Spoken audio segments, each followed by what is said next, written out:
안녕하세요. 오늘도 사연 살롱을 찾아주셔서 감사합니다. 얼마 전에 친정아빠 49제를 치른 30대 후반 여성이에요. 요즘엔 참 인간 같지 않은 인간들이 많은 것 같아요. 하루가 멀다 하고 쏟아져 나오는 막장 기사만 봐도 그렇잖아요.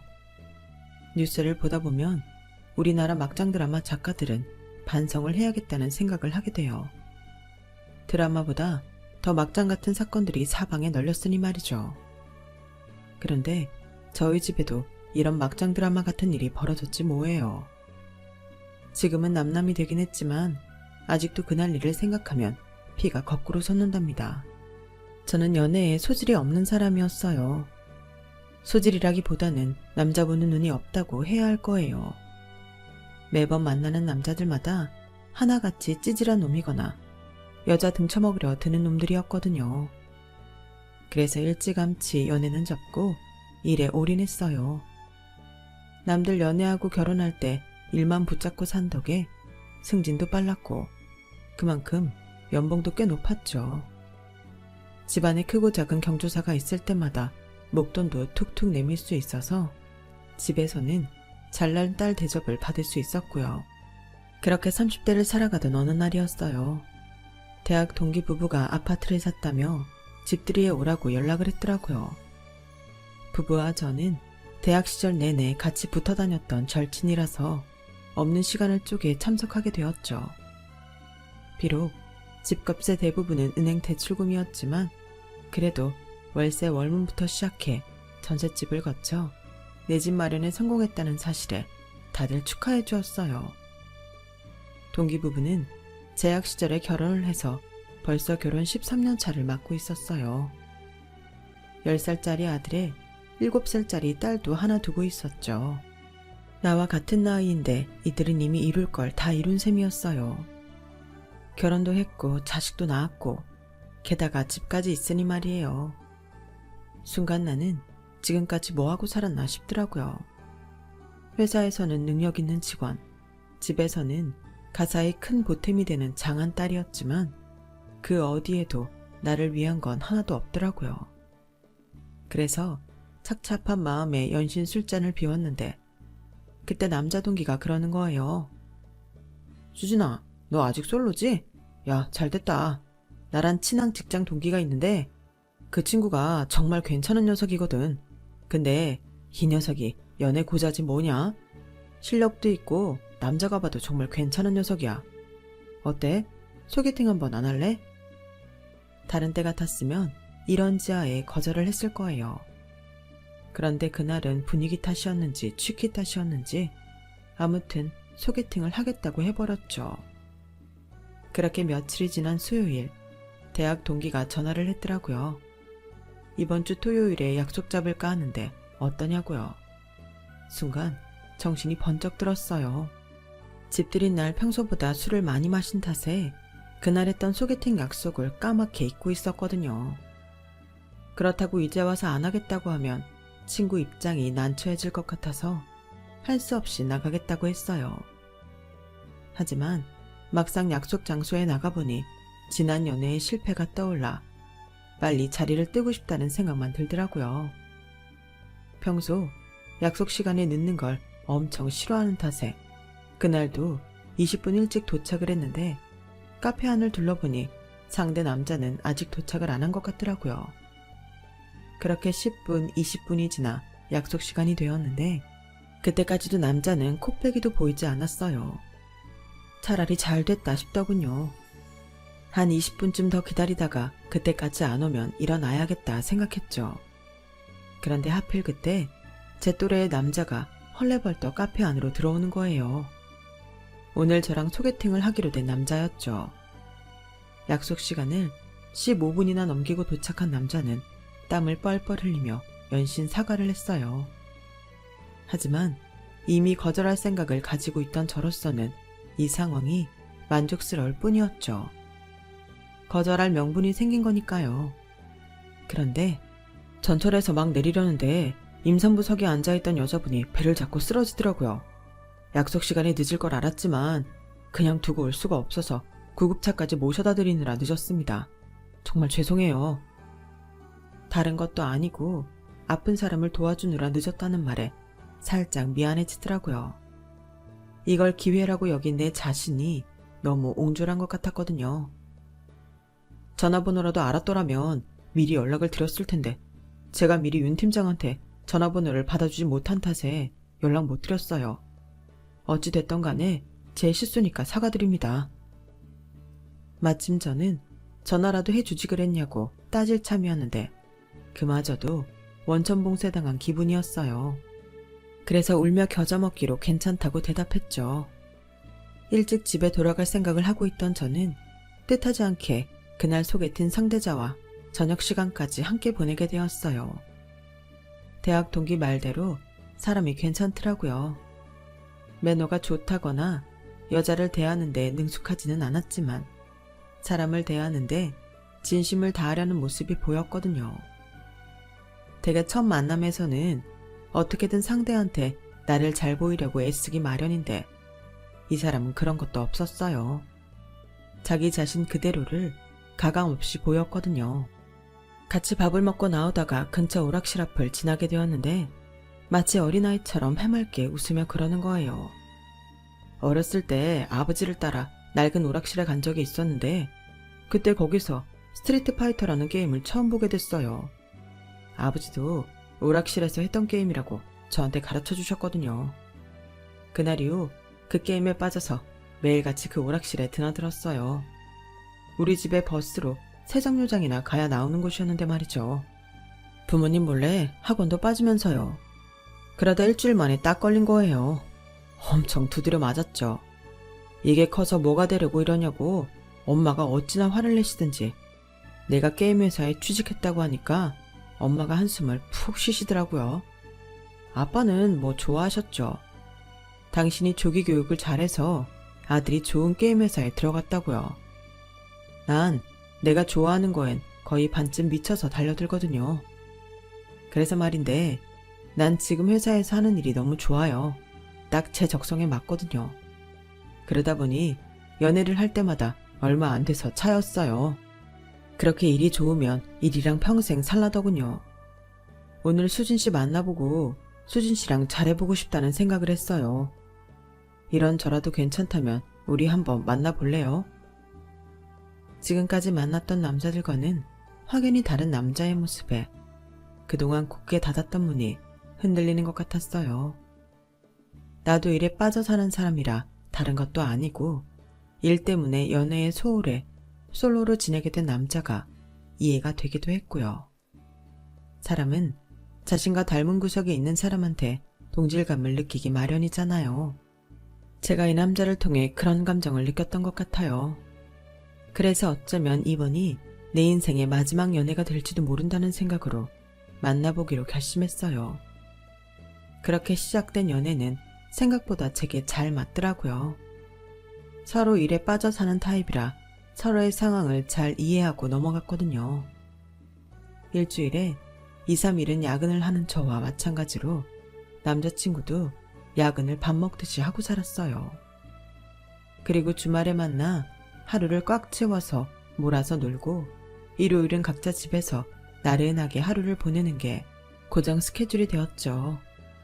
남들은 그런 우리를 보고 연애 초반인데 한 10년 같이 산 부부처럼 지내냐고 의아해했지만 당사자인 우리가 좋다는데 그게 무슨 상관이겠어요.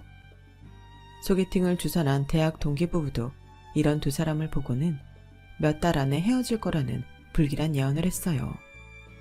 하지만 반년이 지나고 2년이 다 되어가던 어느 날 청첩장을 동기부부에게 내밀자 자신들이 언제 그랬냐는 듯 그러더군요. 야, 난 니들이 결혼까지 갈 줄 진작부터 알았다. 니들 결혼해 우리 부부가 공들인 거 잊으면 안 된다. 큰 선물 기대하마. 원래가 안 되면 남 탓, 잘 되면 자기 덕분인 거잖아요. 우리 결혼에 대학 동기가 그다지 도움은 되지 않았지만 그래도 만남을 주선해준 친구라서 선물로 로봇 청소기를 사주었어요. 34세 결혼을 하게 된 저는 직장 일을 하면서 살림도 병행하게 됐어요. 물론 남편 역시 가사 일을 함께 부담하기는 했지만 대개 맞벌이 가정이 다들 그렇듯 우리 집도 가사분담 비율은 제가 더 높은 편이었죠. 요즘은 새벽 배송도 잘 되고 어지간한 식재료는 문 앞까지 배송되긴 했지만 그래도 그걸 다듬고 정리해서 음식 조리까지 하는 건 제 몫이었어요. 청소와 빨래도 남편과 번갈아 하기는 했지만 결혼 전엔 엄마가 해주시는 걸 당연하게 받고 살았던 걸 생각하면 일이 는 건 사실이었죠. 그런데 이런 것들보다 더 큰 문제가 있더라고요. 바로 시댁 문제였어요. 저희 두 사람이 사는 거야 힘들면 내일로 미루기도 하고 한 사람이 지치면 다른 사람이 맡아서 처리할 수 있었지만 시부모님 일은 그럴 수가 없더라고요. 아무리 며느리 대접이 예전과는 달라졌다고는 해도 막상 살아보니 그렇지만도 않았어요. 특히 저희 아버님은 환갑이 넘은 연세에도 사고를 어찌나 많이 치시는지 조용히 넘어가는 계절이 없을 정도였죠. 그럴 때마다 어머님은 제 남편한테 전화를 하셔선 네 아빠 좀 말려보라고 닥달을 하시고 그럼 남편은 저한테 도움을 청하곤 했거든요. 아버님이 다른 사람 말은 잘 안 들어도 제 말은 좀 들어주시는 편이라 그런다는 건 알지만 그것도 한두 번이죠.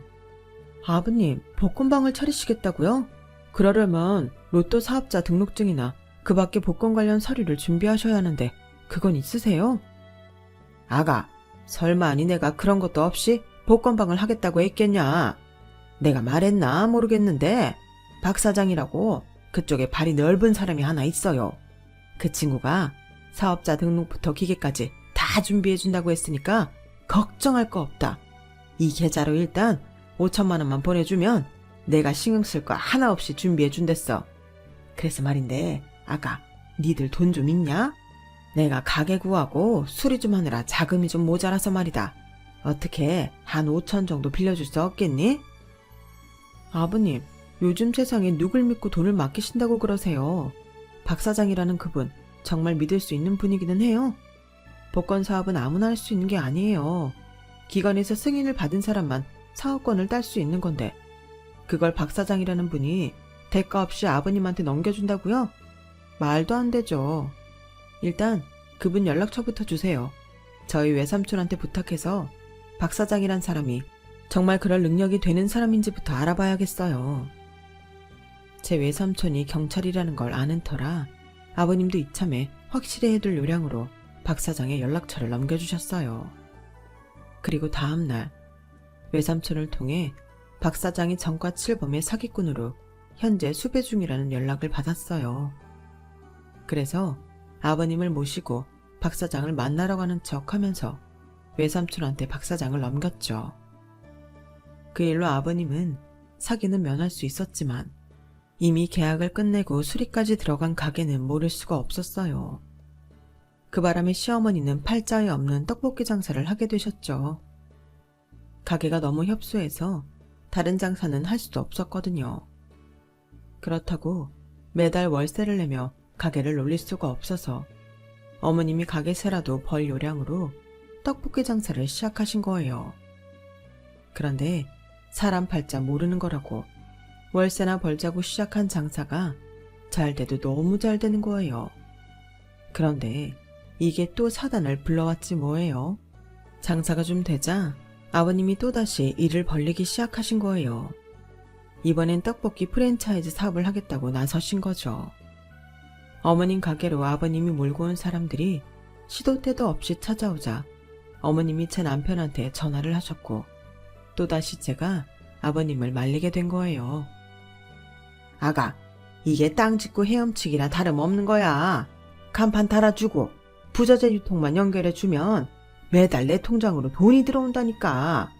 사람이 죽으란 법은 없다고 일이 또 이렇게 풀릴 줄 누가 알았다니. 이러다 몇 년 안에 나도 백종원이처럼 요식업계 대부가 되는 게 아닌가 몰라. 사람들은 누가 성공했다고 하면 그 사람이 밑바닥에서 어떤 고생을 하며 위까지 올라왔는지는 볼 생각도 않고 화려한 순간만을 부러워하기 마련이잖아요. 제 시아버지도 그런 사람이었어요. 백종원 씨가 하루아침에 그렇게 됐겠어요. 수많은 시행착오를 거듭하고 돈도 잃어보고 사람한테 상처도 당하면서 지금의 자리에 앉게 되었을 텐데도 아버님은 그걸 그저 운때가 잘 맞아서 그런 걸로 치부해버리더군요. 대개 노력 없이 요행만 바라는 인간들이 그러는 것처럼요. 안 그래도 회사 일도 바쁜데 또 사고를 치려는 아버님을 보니 그땐 정말 화가 나더라고요. 그래서 평소보다 과격하게 말을 해버렸어요. 아버님, 제가 이렇게 말씀드린다고 서운해하셔도 어쩔 수 없어요. 더는 돌려 말할 기운이 없거든요. 아버님 음식 장사 한 번이라도 해보셨어요? 어머님 가게에서 단 며칠이라도 일해보신 적은 있으시냐고요? 없죠. 그런 분이 무슨 요식업 프랜차이즈를 하시겠다고 그러세요? 어머님이 음식 솜씨가 좋으셔서 장사가 잘 되긴 하지만 그게 다른 곳에서도 잘 먹힐 거라는 보장은 못하는 거예요. 그리고 식자재 유통까지 맡으시겠다고 했는데 그쪽에 아는 분은 있으세요? 혹시 아무데다 거래 터놓고 아버님이 중간 마진 떼먹으면서 각 매장에 터무니없이 높은 가격으로 식재료 보내시려는 건 아니죠? 그러자 아버님이 전곡을 찔린 것처럼 입을 꾹 다무셨어요. 요즘 세상에 누가 그런 식으로 프랜차이즈 사업을 해요? 사람들이 바보예요. 인터넷만 검색해도 식재료 가격 다 나오는데 타 매장과 차별점도 없이 어떻게 요식업 프랜차이즈를 한다고 이러시냐고요. 가끔 보면 아버님 정말 대책 없으신 거 아세요? 지난번 박 사장 건으로 일 치르시고도 아직도 정신을 못 차리시면 어쩌냐고요. 저도 그 일도 아버님 때문에 밤잠도 제대로 못 자요. 어머님한테 전화만 오면 그때부터 심장이 뛰기 시작한다고요. 이번엔 아버님이 또 무슨 사고를 치신 걸까 겁부터 난단 말이에요. 제발 저희 좀 안심하고 살 수 있게 사고 좀 그만 치세요. 제발 부탁드려요. 참다 못해 쏟아낸 말이었지만 막상 말을 뱉고 나니 아버님께 죄송하기도 했어요. 아버님 입장에서 며느리한테 이런 말을 듣는 게 자존심도 상하고 불쾌하셨을 테니까요. 그래서인지 아버님은 이후로 저를 보는 눈빛이 달라지셨어요. 남편과 시댁에 찾아가면 제게는 찬바람이 쌩쌩 불 정도로 냉랭하기 그지 없으셨죠. 그래도 사고 쳐서 식구들 힘들게 하고 돈 날리는 것보다는 낫다 싶었어요. 아버님의 이런 태도가 달라진 건 제 임신 소식을 듣고 난 뒤였어요. 하루는 시댁에 갔더니 아버님은 언제 그랬냐는 듯 우리 며느리라고 부르시며 저를 맞아주시더라고요. 입덧은 어떤지 회사 일 때문에 스트레스를 받지는 않는지 평소엔 관심도 안 주시던 부분까지 세밀하게 챙기시며 앞으로 태어날 손주 생각에 들떠 계셨어요. 비록 지난 몇 년간 시아버지에 대한 불신이 팽배했지만 그래도 아버님의 이런 모습을 보니 그간 불편했던 마음이 조금은 누그러졌어요. 이제는 제발 정신 차리시고 사고 없이 지내주시기만을 바랐죠. 그런데 제 바람이 너무 컸던 걸까요? 임신 3개월이 되어가던 어느 날이었어요. 저는 몸 상태가 안 좋아서 월차를 내고 모처럼 집에서 쉬고 있던 날이었죠. 하필 그때 친정엄마가 다급한 목소리로 전화를 하신 거예요. 얘, 네 아빠 지금 쓰러져서 병원에 입원했다. 이게 다 네 시아버지 때문이야. 아, 내가 그렇게 말렸건만 기어이 이 사단을 내다니. 엄마, 그게 무슨 소리야. 아빠가 왜 쓰러져? 사단을 냈다는 건 또 무슨 소리고. 내 입으로 말하기도 싫으니까 네 아버지 찾아가 물러라. 세상에 어쩜 사기칠 데가 없어서 사돈한테까지 사기를 친다니? 내가 정말 네 시아버지만 아니면 당장 경찰에 신고하고 싶은 심정이야. 일단 친정아빠 걱정에 병원으로 달려간 저는 남동생을 통해 그간 있었던 일을 전해드릴 수 있었어요. 저희 아빠는 40년 가까이 다니던 회사에서 퇴직을 하시고 엄마랑 캠핑카를 몰고 여행을 다니실 계획을 하고 계셨는데 하루는 저희 시아버지가 집으로 찾아왔다는 거예요. 우리 아들이 그러더라고요. 사돈이 캠핑카를 구입하려고 하신다고. 그래서 말인데 내가 아는 사람 중에 마침 캠핑카를 처분하려는 이가 있어요. 얼마 타지도 않았어요. 한창 캠핑카 열풍이 불었을 때 충동적으로 산 거라 지금은 차고에 모셔둔 상태랍니다. 사돈만 괜찮다면 내가 연결해 드릴까요? 그 말에 아빠는 일단 차부터 보자고 하셨고 제 시아버지를 따라 차가 파킹돼 있는 곳으로 가셨어요. 시아버지 말대로 차는 거의 새거나 다름없을 정도로 상태가 좋았고 그럼에도 중고이기에 가격은 새 차 가격에 60%밖에 되지 않았죠. 그래서 차를 계약하게 되었는데 막상 배송된 차는 다른 차였던 거예요. 외형은 같았지만 주행거리가 엄청난 차였어요. 그래서 아빠가 이건 사기라고 당장 경찰에 신고하겠다고 하자 그쪽에서 오히려 화를 내더란 거예요. 애초에 주행거리 조작한 건 내가 아니라 당신 사돈인데 왜 내가 사기꾼이란 겁니까? 정 싫으면 내 돈부터 가져와요. 알고 보니 중간에서 다리를 놓았던 저희 시아버지가 이미 커미션으로 500만 원을 받아가셨던 거예요. 차주는 그 돈을 가져오면 그때 환불해주겠다고 한 거였죠. 남도 아니고 사돈이 사기를 쳤다니 기가 막힐 노릇이었죠. 그렇다고 3천만 원 가까운 돈을 이렇게 날릴 수도 없어서 제 시아버지한테 연락을 했더니 자기는 주행거리를 조작한 적도 없고 중간에서 좋은 일 했다가 날벼락 맞은 격이라며 돈을 못 돌려주겠다고 버티더래요. 그래서 결국 일단 저희 아빠 돈으로 차주한테 500만 원을 주고 차를 환불받게 되었죠. 제 시아버지한테 뜯긴 돈은 차차 받기로 하고 말이에요. 그런데 먹긴 놈이 성낸다고 제 시아버지가 저희 아빠한테 큰 소리를 친 거예요. 아니, 그 돈을 뭐하러 내줍니까? 난 당연히 받아야 하는 돈을 받았을 뿐이에요. 차에 문제가 있어서 계약을 파기하는 거면 그건 차주 문제인데 왜 중간에서 다리를 놓은 내가 돈을 뱉어내야 한답니까? 사돈이 괜히 나타서 돈 500만 뜯긴 거니 그건 사돈이 알아서 하세요. 나 원참 사람이 융통성이 없어도 이렇게 없나? 결국 저희 아빠와 시아버지는 멱살잡이까지 하셨고 그 바람에 혈압이 오른 아빠는 그대로 쓰러지신 거였죠. 엄마는 이런 사람과는 사돈 못한다고 이혼하라고 소리치셨고 병상에 누워있던 아빠는 그런 엄마를 달래기 바빴어요. 그런데 이런 와중에 남편의 태도가 저를 더 황당하게 만들었어요. 그건 장인어른이 실수하신 거네. 그 돈을 뭐하러 대신 돌려주셨대? 계약이 성사가 됐던 파기가 됐던 우리 아버지가 중간에서 연결을 해주신 건 맞는 거잖아. 그럼 그 돈은 돌려줄 필요가 없지. 물론 우리 아버지가 잘했다는 건 아니야. 근데 우리 아버지도 그 사람이 주행거리 사기친 걸 몰랐다잖아. 따지고 보면 우리 아버지도 피해자인 거라고. 자기는 정말 아버지가 주행거리 고친 거를 몰랐다고 생각해? 내 생각은 달라. 손바닥으로 하늘을 가리라고 그랬어. 평소 아버님 행동을 미루어 보건대 아버님이 직접 사기를 주저했다는 말이 더 신뢰가 간다고. 야, 너 진짜 애가 왜 이러냐? 우리 아버지가 뭘 그렇게 잘못하고 살았다고. 며느리인 네가 우리 아버지를 사기꾼으로 몰아. 솔직히 이번 일은 제값보다 싸게 사려고 제대로 알아보지도 않고 계약한 네 아버지 탓이 더 큰 거 아니냐?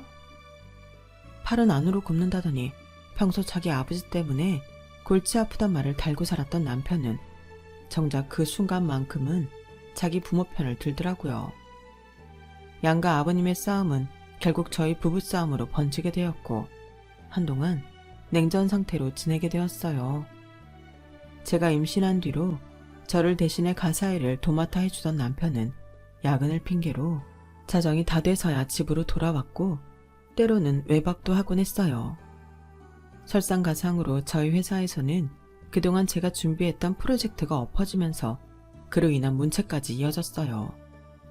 안팎으로 저를 압박하는 일들이 이어지자 안 그래도 입덧 때문에 식사도 제대로 못하던 저는 결국 쓰러지게 되었고 얼마 뒤 산부인과에 정기검진을 받으러 갔다가 청천벽력 같은 소리를 듣게 되었어요. 유산이 된 거였죠. 임신 3개월까지는 특히 조심해야 한다고 담당 의사 선생님이 늘 주의를 주셨는데 하필 연달아 일이 터지면서 결국 이사단이 나고 만 거예요. 제가 유산을 했다는 문자를 받고서야 남편은 퇴근 시간보다 평소 일찍 집으로 달려왔어요. 그리고는 자기가 잘못했다고 손이 발이 되게 빌더라고요. 모든 일이 남편 탓은 아니었지만 그래도 그 순간만큼은 남편이 미웠어요. 제 유산 소식을 들은 저희 부모님도 한 걸음에 달려오셨는데 특히 아빠가 많이 미안해 하시더라고요. 당신 때문에 제가 유산을 한 것 같아 그러셨나 봐요. 그런데 이번 사건의 원흉인 시아버지만큼은 태도가 달랐어요. 저희 친정부모님이 돌아가시고 늦은 밤 시어머니와 함께 찾아오신 아버님은 버럭 소리부터 지르시더라고요. 여자가 돼서는 뱃속에 자식 간수도 못하고 네가 뭐 잘했다고 그러고 있냐? 세상 빛도 못 본 내 손주가 불쌍해서 난 밥도 제대로 안 넘어가는데 평소에 그렇게 잘난 척은 다 하더니 몸 간수 하나 제대로 못하고 그러고도 네가 엄마 될 자격이 있다고 생각하냐? 왜 또 이 시애비 앞에서 따박따박 할 소리 못할 소리 떠벌려 보지 그러냐? 에이, 한심한 것 같으냐고. 이래서 집안의 여자를 잘 들어야 하는 건데. 네, 제가 잘못했습니다. 내 새끼 위해서라면 부모님 일에 신경 쓸 게 아니라 그냥 사기죄로 경찰에 신고를 했어야 하는 건데 멍청하게 마음 쓰다가 이렇게 됐네요. 아버님, 세상 빛 못 본 손주 생각에 밥도 잘 못 드신다고요?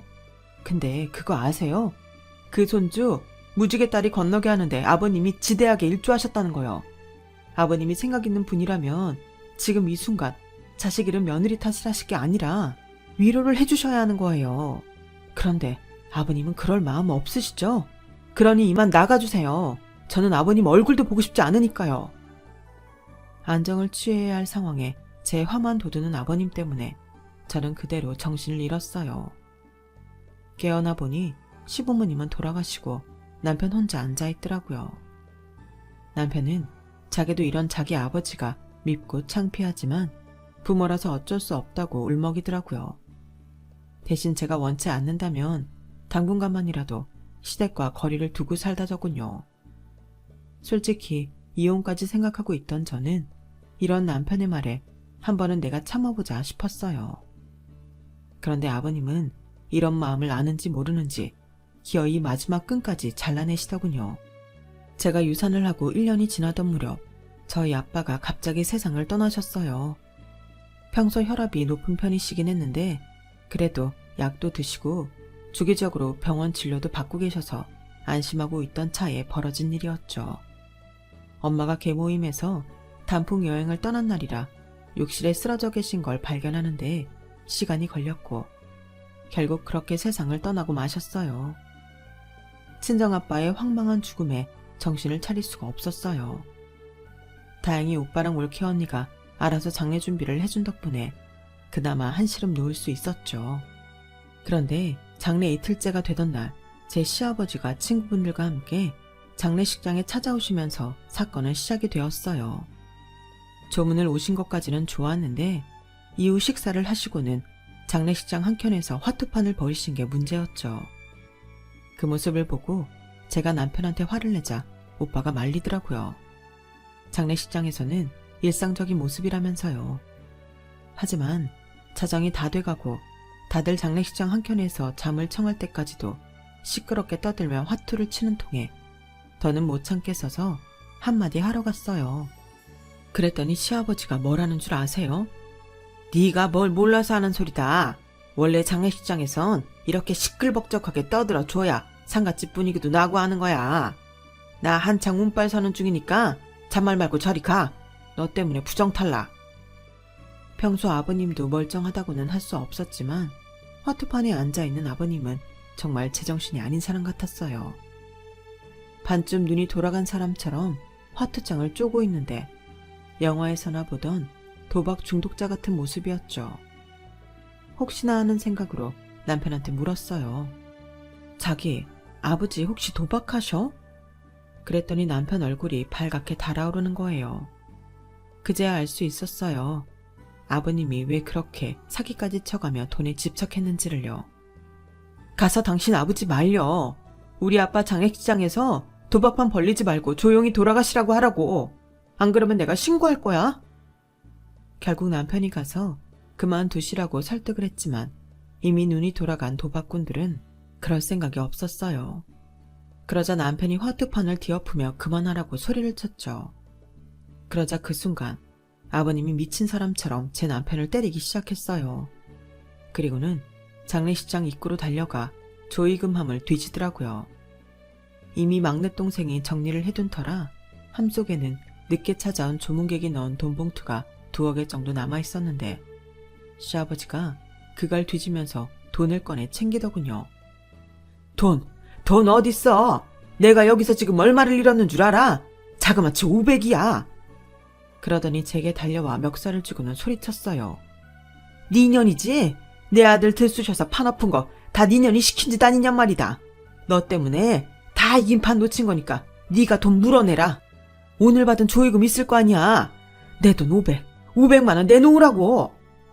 미친 사람처럼 저를 흔들며 고래고래 소리를 지르는 통에 장례식장에서 쪽잠을 자던 사람들이 다들 일어났어요.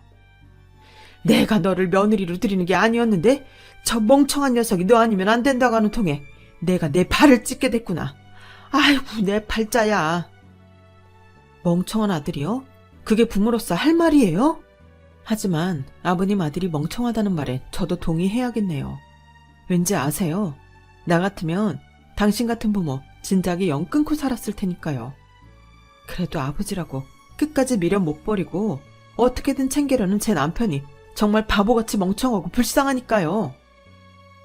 인연이 뚫린 입이라고 함부로 짓거리는가 보구나. 이제 보니 얘가 아주 제정신이 아니야. 어디 시애비 앞에서 함부로 입방정을 떨어. 네 부모가 그리 가르치더냐. 그럼 아버님 부모는 어떻게 가르쳤길래 아버님 같은 인간을 만드셨대요. 툭 하면 사람들한테 사기나 치고 그 나이 먹도록 부인 등골 빼먹고 살면서 잘 사는 아들 내외 갈라서게 만들었으니까요. 갈라서긴 누가 갈라서? 누구긴요. 아버님이 멍청하다고 한 그 아들이죠. 저 이제 아버님 며느리 그만하려고요. 사람이 참아주는데도 한계가 있거든요. 이날 이때까지 아버님 며느리로 살면서 참 더러운 꼴도 많이 보고 매 순간마다 많이 불쾌했습니다.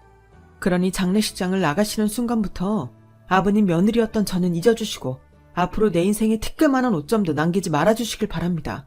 아셨어요? 순식간에 벌어진 이혼 선언에 남편은 사색이 돼서 달려왔어요. 그러자 시아버지는 이렇게 된 거 차라리 잘 됐다며 자기가 잃은 500만 원이나 받아가자고 아들을 닥달했어요.